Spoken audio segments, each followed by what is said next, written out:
好啦，又嚟到港股攻略呢個環節啦。咁樣就我哋講攻略咧，就一般咧都會將佢分做兩個環節嘅。咁樣第一個環節咧就會係做一個分析或者預測啦。咁另外之後第二節翻嚟咧就會做一個入市嘅策略啊，或者一個應市嘅部署，同大家分享一下啦。咁樣就先講一講港股嗰個情況啦。咁樣嗰個港股咧喺上個星期嚟講咧，個收市咧就收喺呢個20,199點嘅。咁樣以上個星期五嘅收市價比對上個星期四咧，就下跌咗咧呢個129點嘅。咁樣就如果以全個星期咁計咧，20,199點嘅收市價咧，比對前星期咧就跌咗694點，咁樣個跌幅咧都有成3.32%嘅。咁我哋就先睇一睇而家個港股處於一個咩形勢啦。咁樣咧，其實咧，如果你話睇翻今次個港股咧，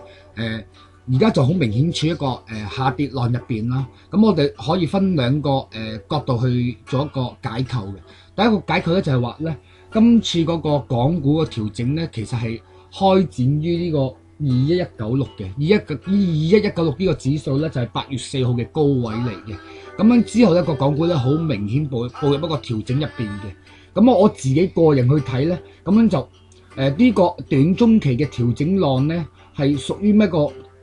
嘅形態嘅分析咧？咁樣我自己個人去睇咧，就今次嗰個下跌浪咧，就嗰個攻擊性咧就唔算太強嘅。而我個人去做一個判斷咧，我覺得呢個開展喺21196點嘅短中期調整浪啦，應該係屬於一組震盪性嘅形態整固浪。咁樣咩叫震盪性形態整固浪咧？佢個特性咧就係只有振幅、波幅、跌幅輕微嘅。咁樣咧就或者另外一個解讀嘅講法就係話咧，一般震盪性形態整固浪嗰個特色咧就係話佢係以時間去換取跌幅嘅，或者以時間去換取空間嘅。咁我諗呢句説話大家可能會喺其他媒體或者其他嘅文字傳媒都好多時都見過，就話以時間去換取一個跌幅啊，換取一個空間。咁佢其實真正嘅意思係點咧？咁其實就話咧，當個港股喺一個調整勢入邊啦，如果佢每一個特色就係話以時間去換取空間咧，就好多時咧佢係處於喺個調整浪入邊嘅時間咧，頭嗰2/3時間咧，大部分咧都係屬於一個震盪型、一個震盪性嘅波動嘅市況嚟嘅。上上落落咧，就只有振幅啊、波幅咧就相對嗰個跌幅就好輕微啦。就好似剛剛所講就話，你睇翻嗰個恆指咧，就8月4號見頂之後咧，以一個星期咁計咧，佢其實就都係跌咗600幾點嘅啫，就唔算係太多嘅，即係以上個星期收市價計啦。咁樣就另外咧就話當呢個震盪性形態嘅整固浪咧行完頭2/3時間之後咧，佢喺餘下嘅1/3時間咧就只會真正爆射出咧屬於呢一個震盪性形態整固浪入邊嘅真正跌幅嘅。咁樣就唔知呢度咧就大家會唔會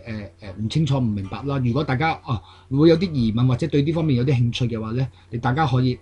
喺我 blog 度咧就去發表一下你哋嘅意見嘅問題咁樣啦。咁樣再講翻個市啦。咁樣咧就如果你話而家去睇咧呢個開展喺21196嘅調整浪啦，而呢個調整浪剛剛所講咧已經係我自己個人嚟講咧就判斷咗係一個震盪性嘅形態整固浪啦。咁我個目標個下跌目標咧就我自己會睇翻就未必係睇嗰個50天嗰個移動平均線啫，因為一般嚟講市場就會睇當個港股跌穿咗10天、20天咧，就好自然睇翻50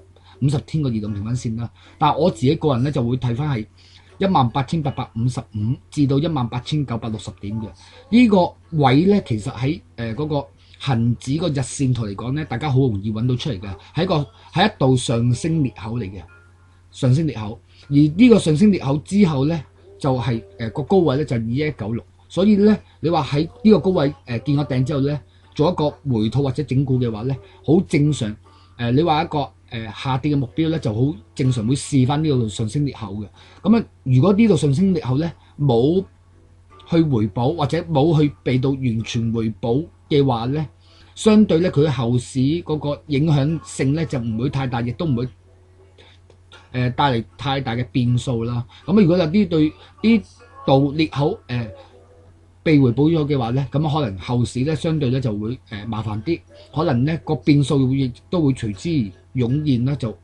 會要去可能要重新再計啦。咁樣你話呢個下跌裂口咧可唔可以守得穩咧？咁我自己個人嚟講咧，話如果以現有市場嘅基本嘅因素去計咧，其實我覺得呢個跌浪咧，你可以話去到呢個位咧係一個下跌目標，亦都可以話應該有80%機會咧可以守穩，亦都可以話止於結束喺呢個上升裂口之上嘅。而除非喺呢個過程入邊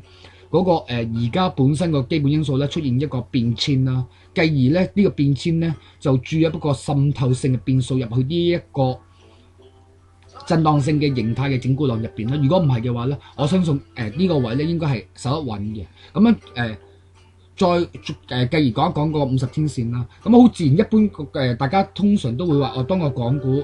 跌穿咗10天移動平均線、20天移動平均線之後咧，就一般嚟講咧，其實大家都好自然會睇翻嗰個50天線嗰個支持夠唔夠嘅。咁我哋而家大家再去睇一睇嗰個恆指嗰個10天啊、50天線啊、20天線嗰個分析啦。咁我哋或者可以先睇翻一樣嘢嘅，就係話今次嗰個升浪咧，其實大家可以睇一睇，就係話好明顯咧，就今次嗰個起步點咧，就由17185點升上嚟嘅，就係7月13號嘅低位見咗底之後咧，完成咗調整之後咧，就由17185點起步嘅，就上升到去8月4號嘅高位21196嘅。咁呢一組升浪咧，喺個日線圖嚟講咧，其實好明顯係一個獨立嘅一組嘅上升浪啦，而亦都完結咗。咁佢就用咗17個交易日嘅時間咧，就升咗4010點嘅。咁17個交易日升咗4010點，其實個升幅都幾厲害，由17185升到21196點嘅。咁我哋頭先所講啦，先講即係講個平均線分析之餘咧，我哋可以講一講啦。如果以呢個4010點嘅升幅去計咧，如果港股喺個高位做一個回吐，如果佢回吐咧係呢個1/2嘅話咧，即係回吐2005點啦。咁樣咧應該個支持位咧就19191點嘅。咁如果佢回吐喺呢個1/3嘅升幅嘅話咧，咁樣就1336點嘅，咁個支持位就會係19859啦。係咁樣咧就至於你話嗰個移動平均線個分析嘅話咧，我哋喺下一節翻嚟再講嘅，下一節再見，拜拜。